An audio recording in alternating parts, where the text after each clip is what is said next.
Major 10 এডুকেশনের 10 নম্বরের প্রশ্নগুলোর ব্রহ্মাস্ত্র সাজেশনমূলক মাস্টার ক্লাসে তোমাদের প্রত্যেককে স্বাগত জানাই। এর আগে আমরা যে সাজেশনমূলক ক্লাসটা তোমাদের সামনে শেয়ার করেছি মেজরের প্রথম পেপার থেকে, অর্থাৎ মেজর 10 এডুকেশনের সম্পূর্ণ সিলেবাস থেকে, সেই ক্লাসে আমরা এমন কিছু কোশ্চেন আলোচনা করেছি যেগুলো পরীক্ষায় 5-এর জন্য আসতে পারে, আবার 10-এর জন্য আসতে পারে। আজকের এই স্পেশাল ক্লাসে আমরা শুধুমাত্র 10 নম্বরের সেই কোশ্চেনগুলো আলোচনা করব যেগুলো একান্তই 10 নম্বরের জন্য ইম্পর্টেন্ট, আর মাত্র 12খানা প্রশ্ন শেয়ার করব, অর্থাৎ লিমিটেড সাজেশনের মাধ্যমে এই ক্লাসটা তোমরা পেতে চলেছো। যারা এর আগের ক্লাসটা করনি তোমাদেরকে বলবো আজকের এই ক্লাসে থাকা 12টা প্রশ্ন কেউ যদি ভালো করে প্র্যাকটিস করতে পারো তাকে আলাদা করে 5 নম্বরের জন্য কোনো কোশ্চেন ফলো করতে হবে না। এটাই হচ্ছে আমাদের চ্যানেলের বিশেষত্ব। আমরা বিভিন্ন পরীক্ষা নিরীক্ষা করে এই 10 নম্বরের প্রশ্নগুলোর সাজেশন তোমাদের সামনে শেয়ার করছি। আজকের এই ক্লাসটা সুসম্পন্ন হয়ে যাওয়ার পরে পরীক্ষার ঠিক সামনে এই পিডিএফ, এর আগের ক্লাসের পিডিএফ এবং আজকের এই পিডিএফ একসঙ্গে দুটো পিডিএফ কিন্তু তোমরা আমাদের হোয়াটসঅ্যাপ গ্রুপে পেয়ে যাবে। যারা এখনও পর্যন্ত আমাদের হোয়াটসঅ্যাপ গ্রুপে যুক্ত হওনি, হোয়াটসঅ্যাপ গ্রুপের লিঙ্ক আজকের এই ভিডিওর ডেসক্রিপশন বক্সে আছে, সেখানে যুক্ত হয়ে নাও। কেউ যদি নোটপত্র সংগ্রহ করতে চাও অতি অবশ্যই আমাদের এই নম্বরে যোগাযোগ করবে। কোচবিহার পঞ্চনন বর্মা ইউনিভার্সিটির যে কোনো সেমিস্টারের পরীক্ষা নিরীক্ষা করে তৈরি করা এক্সাম ওরিয়েন্টেড নোটপত্র আমরা এখান থেকে দিয়ে থাকি। বিশেষ করে পরীক্ষার সামনেও কেউ যদি নোটপত্র সংগ্রহ করতে চাও তাদের জন্য কিন্তু স্পেশাল নোটসপত্র রয়েছে, তোমরা এখানে যোগাযোগ করে নোটপত্রগুলো সংগ্রহ করবে।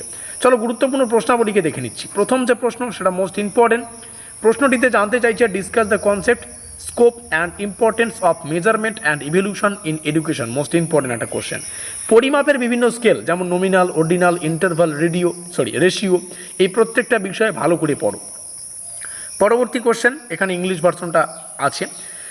গঠনমূলক অর্থাৎ ফরমেটিভ আর সমষ্টিগত অর্থাৎ সামেটিভ এই মূল্যায়নের তুলনামূলক আলোচনা। মানদণ্ড রয়েছে, আদর্শ নির্ভর রয়েছে এই পরীক্ষাগুলোর তুলনামূলক আলোচনা।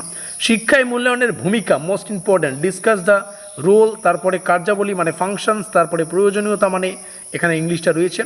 এদের যে এভ্যালুয়েশন ইন এডুকেশন মানে শিক্ষাক্ষেত্রে এর মূল্যায়ন, সেটা কিন্তু পড়তে হচ্ছে।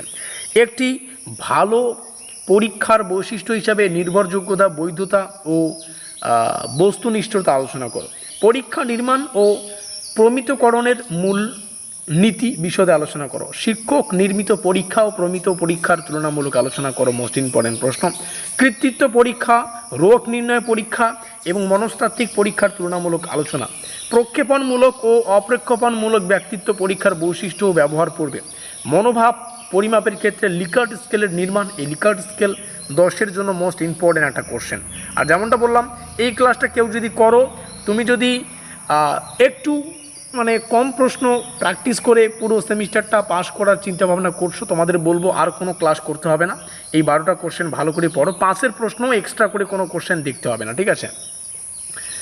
তারপরে চৌপাখ্যানমূলক রেকর্ড, তারপরে হচ্ছে ক্রমসঞ্চয় রেকর্ড কাট এবং সমাজনীতির শিক্ষামূলক গুরুত্ব। এই ছিল 12খানা কোশ্চেন যেগুলো 10-এর জন্য স্পেশালি কোশ্চেন। আমরা এই পিডিএফেই কিন্তু এর আগের ক্লাসে যেগুলো আলোচনা করেছি প্রশ্নগুলো যেগুলো 5-10 উভয় নম্বরের জন্য আসতে পারে, তোমরা এই ক্লাসটা কিন্তু অলরেডি দেখে নিয়েছো। একটাই পিডিএফে রয়েছে, আমরা পিডিএফটা কিন্তু রিডিজাইন করেছি। এবার কিন্তু এই পিডিএফটা তোমরা আমাদের হোয়াটসঅ্যাপ গ্রুপে পেয়ে যাবে। তো অতি অবশ্যই আমাদের কন্ট্যাক্ট নম্বরে নোটপত্র নেওয়ার জন্য যোগাযোগ করতে ভুলবে না। হোয়াটসঅ্যাপ গ্রুপের লিঙ্ক আজকের এই ভিডিওর ডেসক্রিপশন বক্সে, সেখানে যুক্ত হতে ভুলবে না। পিডিএফ ডাউনলোড করার জন্য যুক্ত হতে হবে। ভিডিওটিকে শেষ পর্যন্ত দেখার জন্য অসংখ্য ধন্যবাদ।